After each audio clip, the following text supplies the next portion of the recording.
Hello everyone and welcome back to Metal Tiger Gaming. I'm going to cover the Summer Kickoff Fest that IGN hosted yesterday because it was like 6 or 7 hours long.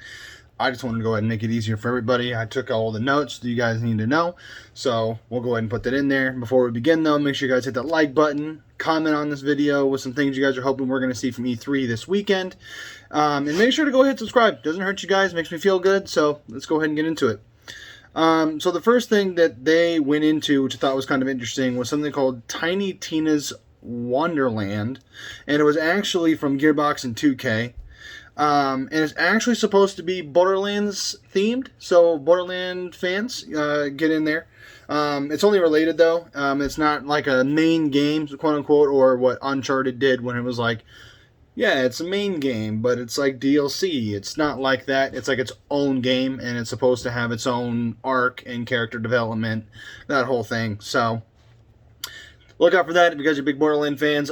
Art seemed almost exactly the same, which really gave it away. I was like, this is definitely going to be probably some type of D&D or fantasy game, which, spoiler alert, but we'll get in there. From what I was saying, that was across all platforms. It wasn't subjected to just one group, so PC, Xbox, Switch, whatever, should have access to it. So this next one is specifically just for Steam or PC, from Metal Slug, that was the developer. They didn't really release a whole lot of information, just that they were going to release a game. So I'm not really entirely sure what that is, but we'll see, because like I said, E3 is coming up this weekend. Hideo Kojima, the guy who made Death Stranding and a bunch of other video games, actually came out and is releasing a director's cut for Death Stranding. So that's kind of cool. It's going to have everything that we need to look at as far as what the director was thinking about when we were making Death Stranding. He said that it's weeks away, so I'm assuming it's Q3. Which is just like the fall months. And I don't really know what to expect out of that, because the trailer they showed was him walking into a room, taking a box, dumping it out. There's oranges in it. He jumped in the box, put the box back up on the shelf, and then ended. So I don't really know what we're even supposed to anticipate for that. So watch out for that. Jeff Goldblum made an appearance, which was interesting. And he basically just released the Jurassic World Evolution 2, which I didn't even know there was a Jurassic Park Evolution to begin with, so my bad, I guess. But I thought it was going to be a Control sequel, but it wasn't. So they said it's going to be released in 2021, so I'm assuming it's going to be Q3, Q4 release, since we're already in Q3. So Raw Fury and Sedgeworks is releasing a game called Sable. It's going to be in the Tribeca Showcase, which I believe is this weekend, I think he said. And that is going to be specifically released on the 23rd of September this year, hopefully. And it looked pretty good. I liked it. The only problem is that it's Xbox only. RIP. But, well, Xbox and PC, obviously, because PC Master Race or whatever you guys want to call it. So we're looking at that. And the showcase for Bethesda and Xbox is on Sunday. So make sure you guys are watching for that. I'll be watching the video, hopefully. And giving you guys some news like I am today, just kind of going through the nitty gritty of it. That way you guys don't have to go through 7 hours of content. The next one was called Lost Stark, which was like a Smite-like RPG, which is basically on PC and Steam. The producer, I think, of this one was Amazon Gaming, which I guess they're now having Amazon do their own gaming thing. It's free with Prime members. And they have like a Game Pass that's free if you download the game, and it's free forever. So I don't really know how that's a lot different than Xbox Game Pass, but whatever. I thought it looked a lot like Godfall, War of the Warcraft, God of War all together. And they said that it's supposed to come out in fall of Q4. So they said to go to gaming.amazon.com, and it's free stuff. So free download content right now. So first page gone. Okay. So Call of Duty had an announcement at this Kickstart for the Summer of Gaming. 17th of June is the next season. They hijacked Gulag, and they expanded zombies for all the zombie people out there. Whoever's big into zombies in Call of Duty Black Ops, they're going to expand it. From what I saw, there were completely different types. Like, I thought there was a dragon one and a giant, so get ready for that. There's also apparently starting something called World Series of Warzone. It's competitive Call of Duty. And then there's supposed to be a main Call of Duty game late this year, and they're promising that. So we're apparently supposed to be seeing a new Call of Duty title at the end of this year, which means it's going to be Q4. So we'll see, because most of the Call of Duty games, in my opinion, are a lot of the same. So I can't really say a whole lot, though, because one of my favorite franchises is Pokemon, so you do what you want with that information.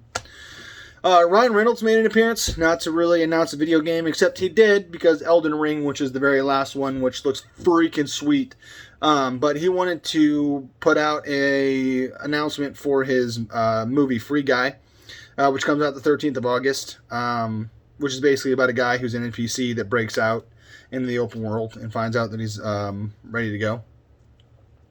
Among Us made a feature that they wanted to do a couple of new modes like hide and seek. They have a few new roles, new colors, achievements are in the game now, and there are costumes for the visors now. They have new costumes for the visors, so that's gonna be pretty interesting.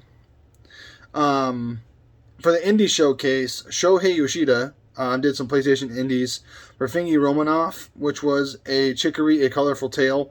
It's a color book world, which I thought was actually really, really cool. I didn't dislike it. I just think it's one of those games that I would normally see on PC, but it's a PlayStation exclusive, so I don't know. They might also change that, because it definitely looks like it's a PC Steam / type game, so we'll see. And then Sony also has a game called Salt and Sacrifice by Ska Studios. It's a 2D side-scroller, but it looks freaking sweet. I mean, everything about it looks pretty cool. Like, I think you're a mage hunter in that one, and you have to try to figure out, how to survive, and I think it's really cool. Another game I've been looking forward to since the freaking PlayStation 5 showcase was Solar Ash, which they're saying is supposed to be coming out in 2021 by developers Annapurna and Heart Machine.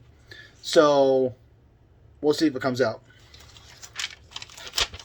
They said that's supposed to come out this year, so I'm assuming Q3, Q4, because we're already in Q3. So, Chivalry 2 apparently is coming out on console PC only. Apparently it has 64 players online for medieval battles. It's made by Terran Banners, and it's supposed to be like first-person fighting, kind of like Skyrim, so I think that'll be pretty cool. There's supposed to be something called Battle State, the Escape from Tarkov. It looks a lot like Ghost Recon, so I don't really know how else to cover that one, except that's what it looks like. So it's like it's like a first-person shooter game. I mean, it's been done by Call of Duty 100 times now, but Call of Duty's brand. So, Two Point Campus is coming out 2022 by Sega, all platforms. That game didn't really look all that interesting, but apparently they've done a bunch of stuff. So, we're not entirely sure what to do with that information. Cuphead is going to be coming out here pretty soon with Arcane and The Witcher, the Resident Evil live stream that's coming out. Supposed to be Geek Week starting at 12 p.m. Eastern, and it's supposed to be finishing up, I think, today. There's apparently supposed to be some crossplay between Smite and Stranger Things. So if you're a big fan of Stranger Things or Smite, you'll have some new skins and or something else to do in there, like I was saying in one of my earlier episodes. Kind of like niche things like that kind of come out and get you into new games. You never know, you might enjoy it. So there's a whole new developer called Prime Matter that released 13 games they're developing right now. I'm just going to go ahead and I'm going to list them. So there's Gungrave GORE, The Last Auric Crew, Outworld, Scars Above, Kingdom Come Deliverance, Dolmen, Crossfire Legion, Iron Harvest 1920+, Mant and Blade 2, Bannerland, King's Bounty 2, Codename Final Form, Encased, Echoes of the End, and Payday 3, which is a pretty big one. So I'm assuming that Prime Matter picked that up, and they did their own thing. So they have a bunch of games coming out either this year or next year, so be on the lookout for that. Saber and Prime Matter got together to make a Painkiller franchise announcement. That's supposed to come out at 3 p.m. Eastern tomorrow, so today, so that'd be 11 June, 3 p.m. Eastern. Xbox from Straight Bombay is going to be Anti-Crucis, I can't remember. But it's about Alien, and it's a 4-player online co-op. It's supposed to come out in fall. Amazon Games is supposed to come out with a New World, which is the game, I believe. It's an MMO. It's supposed to come out on 31 August. And they're supposed to be 11 a.m. Eastern today. to try to figure out kind of just like the launch. And then the beta is available on the 20th of July. Rocket League is going to do Fast and Furious cars now, so that's going to be released on 17 June. That's available now. Shark Mob actually made a vampire RPG called Vampire Masquerade, which I thought it was going to be called, but it's actually called Blood Hunt. You basically get to customize your own vampire, and it's an RPG, so I don't really understand why that'd be a bad thing. But, if you're vampires in your game or fantasies into it, you're good. I thought it was supposed to be a continuation of the game Vampire, which was amazing, but also weirdly difficult.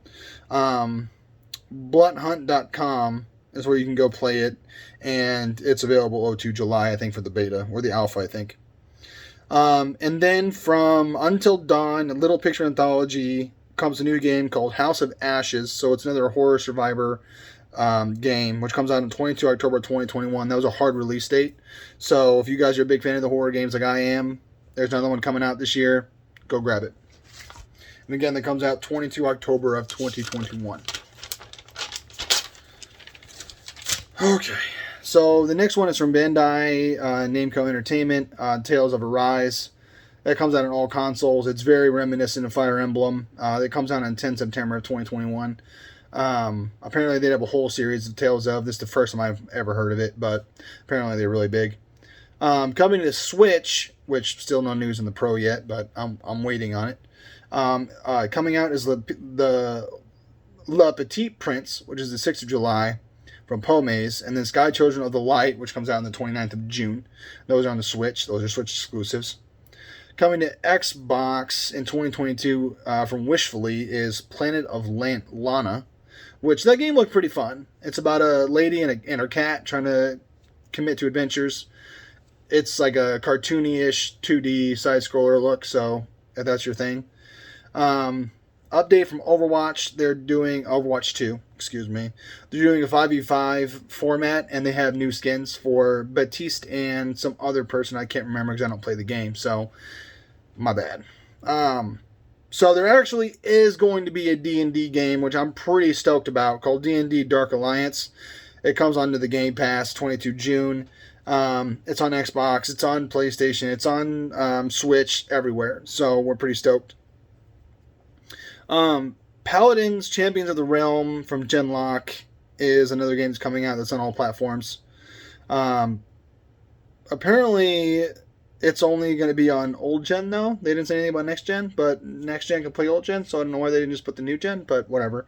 Probably just because they didn't want to think it was like a exclusive for next gen or whatever. And so far, none of the games that I saw in the showcase are actually next gen onlys. So most of these games you can play in the previous gen if you guys haven't had the chance or the opportunity to grab the next gen consoles. So there was another announcement that Battlefield's coming out. I think that trailer dropped either yesterday or the day before yesterday. So that's been out. It looks pretty sweet. I'm probably going to pick it up. I like it better than Call of Duty anyways. Coming to the Switch is actually Monster Hunter 2 Rings of Ruin, excuse me, that comes out on 9 July of 2021. Endless Drift, I believe, comes out on PlayStation 5, and there's supposed to be a 5 p.m. Eastern Time. There's supposed to be a live stream for Ratchet & Clank Rift Apart. They got me. But yeah, this one that's supposed to come out 5 p.m. Eastern. There's a new game called Fall Guys, 18 June, called from Mediatonic. There isn't any information as far as consoles or anything like that as far as where it comes from. Genshin Impact got another freaking update, and I liked that game originally, but there's just so much grinding that I couldn't get through it. Deviation Games partnered with Treyarch and PlayStation, so they're just new developers. Warner Brothers made a game called Back 4 Blood. Comes out October 12th, and then 13 June at 2 p.m. Eastern Time. They're supposed to have the release announcement for it, so check that out. Xbox demo event is coming, I believe Sunday, and this is supposed to release for Tunic, which is 15 June, with Sable, some sort of gameplay and demoing the game. And it's supposed to have a big sense of discovery. I think Tunic, you're a fox, and you're supposed to like go check things out. It's kind of interesting. Tribes of Midgard comes out on 27 July, and that's a PlayStation 5 exclusive. That game looked pretty cool. It's very Borderlands-y graphics. It's very a mix between cartoony graphics, trying to make it real. It's almost like that Borderlands overfeel. So that looked pretty cool. Evil Dead, the game, comes out in 2021 for all consoles. There wasn't a hard release date or anything like that, but obviously if it's coming out this year, it has to be Q3 or Q4. And then from Software and Bandai Namco Entertainment, I thought was going to be a Lord of the Rings announcement, but it was actually Elden Ring, and it comes out 21 of January 2022. And that game looks freaking sweet. The graphics look great. The gameplay looks cool. It's like a cross between adventure RPG and horror. So I'm a huge, huge fan of that. I think that's going to be a sweet game. It's going to be Game of the Year that year. I almost guarantee it. Xbox Showcase is going to be Sunday, so make sure you guys are following that. And if you guys don't, I will try to get an updated list of what we see during that showcase. That way I can let you guys know what to look for if there's anything expensive, because I'm just trying to go through this and get all the announcements in. That way you guys don't have to go through 7 hours. I mean, this video is 16, 17 minutes long, so that way you guys don't have to go through that. And then 25th of August is going to be Gamescom, so I'm gonna follow that as well. And then, like I said, I'll give you guys an update as far as what games to look out for, and what the news are for that day, if there's actually anything else that's new. So that covers it for the Game Fest kickoff for the E3. So I will be following it this weekend. Like I said, E3 actually starts tomorrow, so I'm pretty stoked about that. Like I said, I'll keep you guys updated. Make sure you guys are liking these videos, subscribing, because if you guys want to continue to see news like this and just make it easy, that way you guys don't have to sit throughout the workday to go figure it out. Go ahead, subscribe. It's free to you guys. It's free to me. So help me out. Like the videos, share them, comment them, hate them, whatever you want. It's America. So I'll see you guys in our next adventure.